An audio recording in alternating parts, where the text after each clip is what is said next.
I don't know if it's true, but I read that you had nightmares when you read the script for 2 weeks. Is it true? It is true. It is Yes? true. I read the script and I loved it. I read it twice through without stopping, and I thought it was absolutely suspenseful and gripping and original and wonderful.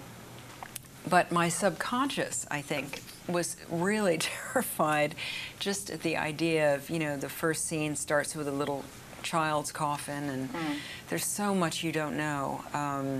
And even though a lot of the fear is resolved by the end, I think I just kept dreaming little things that, you know, that really was, I never have nightmares, and I really had a lot of nightmares from the script. Do you see a connection between this movie, the fear that you have there, and our society? No.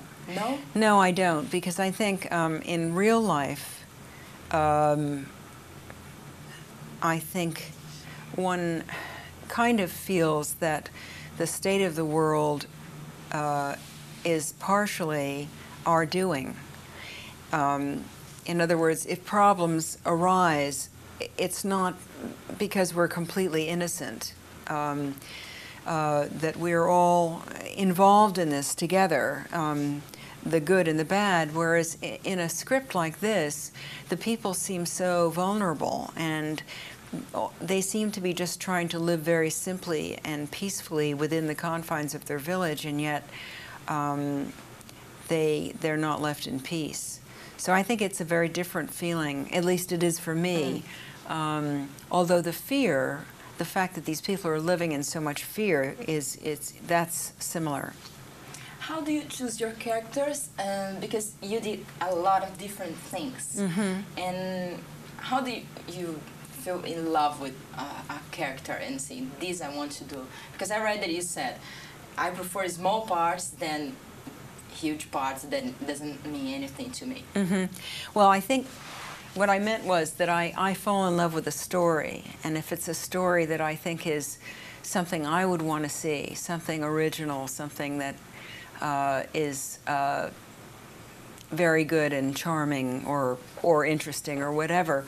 There's so many bad scripts around that aren't about anything, and so when I read a script that's about something and entertaining, I don't care if I have a little part or a big part. I just like to be part of something that to me is quality, that goes out to the audience. And I love jumping around from comedy to drama.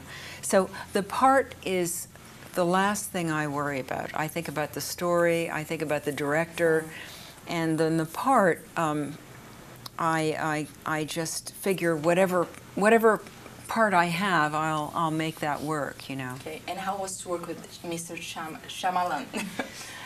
Well, because he's new and he yeah. has these supernatural things. Well, I've always been a big admirer of Knight's, love all of his movies, and what I love about them particularly is they're scary, but the reason they're so scary is that we care so much about the people in them, and they're so at risk, and the whole family and the community seems at risk, and I think that they operate on a lot of different levels. There's not just gore or shock or whatever. I think he's very, very very brilliant in how he sets things up and has, you know, leaves swirling and then a twig will crackle there, and I just love how he puts all these elements together, and he's such a nice guy too. Yes. You never thought about directing?